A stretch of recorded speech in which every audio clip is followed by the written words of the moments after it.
자, 우울한 증상이 있을 때 또는 뭔가 좀 이상해서 병원에 찾아오실 텐데 진료실에서 이제 의사가 우울증 진단을 내릴 거 아닙니까? 그러면 보통 환자분들의 반응은 어때요? 이게 정말 많이 갈립니다. 사실은 다른 사람들한테 좀 지지를 받고 싶어 하는 사람들, 특히 요새는 우울증이 옛날보다 연예인들이 이제 얘기를 가끔 해가지고, 우울증이 굉장히 자연스럽고 사람들한테 많은 다 걸릴 수 있는 병이구나라는 게 이렇게 좀 인지가 돼서 다행인데, 그런 거를 잘 받아들인 사람은 안심을 받고 내가 의지가 약해서 그런 게 아니고 괜찮구나라는 식으로 잘 이렇게 생각하시는 분이 있는데, 특히 이제 남성분들 같은 경우는 이거 내가 뭔가 잘못된 거 아니야? 그래서 어떤 사람은 진단 잘못한 거 아니냐고 그렇게 얘기하는 사람도 있고, 네. 특히 또 어떤 보호자들은 이 사람이 우울증일 리가 없다. 그래서 선생님 이거 잘못 알고 있는 거 아니냐? 딴 병원 가겠다. 이렇게 얘기하는 완전히 극단으로 날리게 되는 경우가 많이 있습니다. 사실은 이제 그래가지고 저는 당황스러워서 이제 자꾸 이제 표나 뭐 이렇게 우리 검진 스크리닝 테스트 한 걸 보여주고 뭐 그러는데, 이런 거에 대한 신뢰를 잘 못하는 사람도 많이 있어가지고 양분되는 경향이 요새는 더 심해진 것 같아요. 우리 우울증이 있다고 그러면 안심하고 좀 위로를 받는 분도 계실 것 같긴 해요. 그렇죠. 사실은 이제 그래서 보호자분하고 같이 와가지고 또 나한테 보호자한테 설명을 좀 해달라고 얘기하시는 분들도 있는데, 근데 그 안심하게 되는 사람들 특징이 그래도 딴 사람들이 이렇게 지지를 해줄 수 있다고 믿는 사람들 같은 경우는 안심하고 내가 몸에 큰 병이 또 없구나라고 해서 안심이 되는 사람도 있는데, 사실은 지금 이렇게 두 경향으로 나눠져 가지고 어떤 분들은 꼭 그렇게 안심하지 못하는 분들도 많이 있는 것 같아요. 근데 그런 분들은 치료가 그래도 협조적이죠. 예. 자, 우울증 환자가 옆에 있다고 했을 때 뭐 가족이나 친지 중에 섣부른 위로 괜찮을 거다 이런 말이 크게 도움이 되지 않는다고요. 예, 그렇죠. 사실은 같이 마음 아파하고 이렇게 다 그런 부분은 비슷할 수 있는데, 이제 위로를 한다고 생각을 해가지고 많이 힘들었구나 뭐 이런 얘기들을 하기는 하는데, 말은 그런데 행동으로는 또 그렇지 못한 거예요. 운동을 자꾸 해라. 너 의지가 약하니까 우울증이 생기지 않냐. 이게 상반되는 얘기들을 자꾸 막 하다 보니까 환자분들 같은 경우는 헷갈리죠. 그래서 도와준답시고 왜 산책하러 나가자. 근데 지금 에너지가 하나도 없고 다리에도 기운이 없고 통증이 있고 이래가지고 나가질 못하는 사람을 자꾸 나가자고 손을 잡고 산책을 하려고 그러니까 오히려 도와준다 그러는 게 오히려 더 힘들게 느껴지고, 힘든 건 안다고 말은 하는데 도와주지 않는 이런 것들이 오히려 더 악화 요인이 될 수도 있고 그렇습니다. 그러면 우울증 환자는 곁에서 어떻게 도와줘야 돼요? 그분의 상태 그렇다고 계속 누워만 계시면 그렇죠. 예, 좀 예. 이렇게 세우는 게 필요할 수도 있잖아요. 예, 요새는 우울증 중에서도 이제 사실은 우울증도 이렇게 단순한 우울증도 있지만은 여러 가지 우울증이 있는데, 자꾸 누워 있으면은 지 옆에서 보기 답답하고 사실은 정상적으로 보기 힘들죠. 근데 이제 그 중에서 제일 핵심적인 감정은 우울증은 내 감정을 잘 이해하지 못한다는 그런 생각 때문에 본인이 고립되어 있는 경우가 많습니다. 그래서 고립감이라고 그러는데, 외로움, 고독, 고립감, 이게 우울증에서 굉장히 중요한 정서로 생각이 되고 있어요. 근데 그거를 이제 좋아지게 하는 게 중요한데, 네가 어디 있든 네가 뭘 하고 있든 내가 옆에서 계속 지지를 해줄 것이라는 메시지를 주고, 실제로도 그렇게 해주는 게 굉장히 중요합니다. 그래서 옆에서 있으면서, 왜 우리가 옛날에 모래시계, 옛날 얘기라서 뭐 그렇지만 모래시계에서 왜 고현정을 이정재가 옆에서 계속 지켜주지 않습니까? 요새 같은 경우는 한 병만 바라기 이런 존재같이 옆에서 누가 그 고립감이나 외로움을 해소시켜주면서 옆에서 계속 있어줄 때, 그리고 얘기하기 시작할 때 이 사람이 이거 좀 도와달라고 얘기하고 시작할 때 자기가 굉장히 절박한 거니까 무시하지 말고 그거를 하나하나 도와주는 그런 사람들, 그런 게 있을 때 굉장히 좋아질 수 있다고 많이 얘기를 하죠. 그러면 자꾸 말을 걸지는 말고 그렇죠.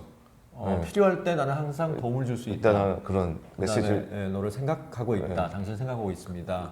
그 사람이 옆에 있는 걸 싫어하는 경우도 있어요. 같은 이제 그 배우자가 서로 상처를 굉장히 많이 준 경우, 그런 경우라고 하면은 조금 이렇게 떨어져 있는 게 좋을 수도 있고요. 결국은 자기가 굉장히 마음속에서 의지할 수 있는 사람들, 그런 사람이 옆에 있어주는 게 굉장히 중요하고 그 요소가 됩니다. 그 보면은 사실은 우리가 울고 있을 때 말을 걸면 이 사람이 말을 못 하잖아요. 근데 우물을 닦기 시작할 때 얘기를 하기 시작하면 이 사람이 말을 하기 시작합니다. 그러니까 우울증은 굉장히 울고 있는 상태라고 생각을 하시면 되고, 그러면서 기운이 살짝 나서 얘기하기 시작할 때 거기에 대해서 잘 도와주기 시작하면 그건 도움이 많이 될 수 있다고 생각이 되죠. 그냥 옆에서 그냥 좋아질 거야. 너무 걱정하지 마. 이런 건 어떻습니까? 아, 그거는 좀 막연하게 얘기하는 건 그냥 사실 지나가는 인사로나 할 수 있는 얘기지, 옆에서 중요하게 생각하는 사람들은 막연하게 얘기하는 이 사람은 나를 이해하지 못한다는 생각이 많이 들게 됩니다. 사실은 우리도 정신과 의사지만 우울증 환자를 대할 때 그 섣부른 위로나 공감을 하지 말라고 많이 배워요. 그러니까 환자의 고통을 그냥 조금 한 5분, 뭐 1, 2분 듣고 아, 이럴 것이다라고 해가지고 아, 많이 힘들었겠네. 그러면 딴 얘기로 넘어가지 말란 얘기죠. 그 환자가 얘기하고 싶은 얘기는 우리가 그 명료화라 그래서 아, 이런 것 때문에 힘든 거니? 저런 것 때문에 힘든 거니?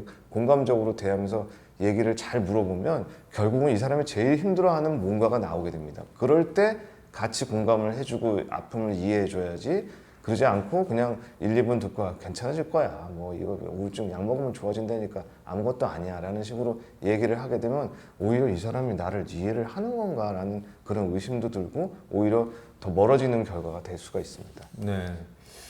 근데 이제 우울증 환자 곁에 있으면 보호자들이나 친지들 되게 힘들어해요. 네, 맞아요. 왜냐면 이게 좀 쉽게 나아져 지지를 보이지도 않고. 않고 노력도 안 하는 것 같고 또 자꾸 화를 내는 경우도 있잖아요. 그렇죠. 주위 사람들이 많이 지칠 것 같은데 네. 어떻습니까? 그래서 우리가 사실은 우울증 치료도 저는 보호자분이 이제 처음에 이렇게 오게 되면 교육을 해주고 다음에도 좀 오셨으면 해서 모시고 옵니다. 근데 환자가 이제 불편해하는 거를 좀 설명드리는 것도 있지만 뭐냐면 보호자에 대한 정신과 의사의 지지도 필요해요.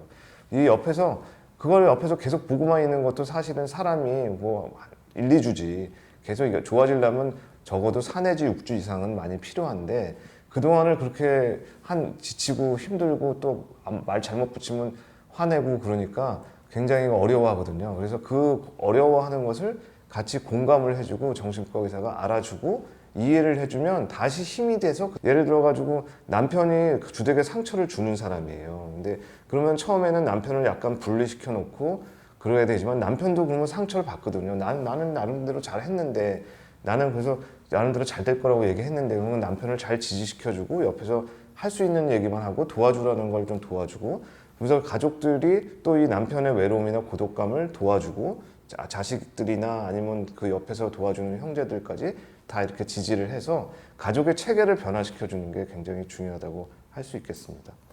이 감정, 외로움, 고통 이걸 말로 표현할 수 있다면 그렇죠. 표현을 하는 게 조금 도움이 된다면서요? 예, 예. 이게 사실은 고통은 나눠질 수가 있습니다. 처음에는 이제 우리가 감정조차도 얘기하기 어려울 때는 이런 고통을 아주 깊이 있게 명담을 하는 건 사실 힘들고 보호자분한테도 얘기한다는 건 굉장히 힘든 일이거든요. 근데 환자가 서서히 잠도 좀 자기 시작하고 그다음에 신체적으로 증상도 조금 좋아진 다음에 서서히 말로 표현하기 시작할 때는 이런 고통을 같이 나눠주면 아, 이 사람이 나를 이해하는구나라고 해서 치료 효과가 갑자기 확 좋아지는 경우도 많이 있기 때문에 이제 그런 걸 서서히 기다려가지고 얘기해 볼 수 있을 때 들어주고 같이 안아주고 나눠주고 하는 것들은 굉장히 도움이 많이 될 것 같아요. 그래가지고 사실은 이 사람이 원하는 사람, 뭐 예를 들어가지고 부모님이 나한테 어렸을 때 케어를 잘해줬다면은 그렇게 그런 케어를 잘해주는 사람이 옆에 있으면서 그런 걸 고통을 같이 나눠주면 더 도움이 많이 될 수 있겠습니다.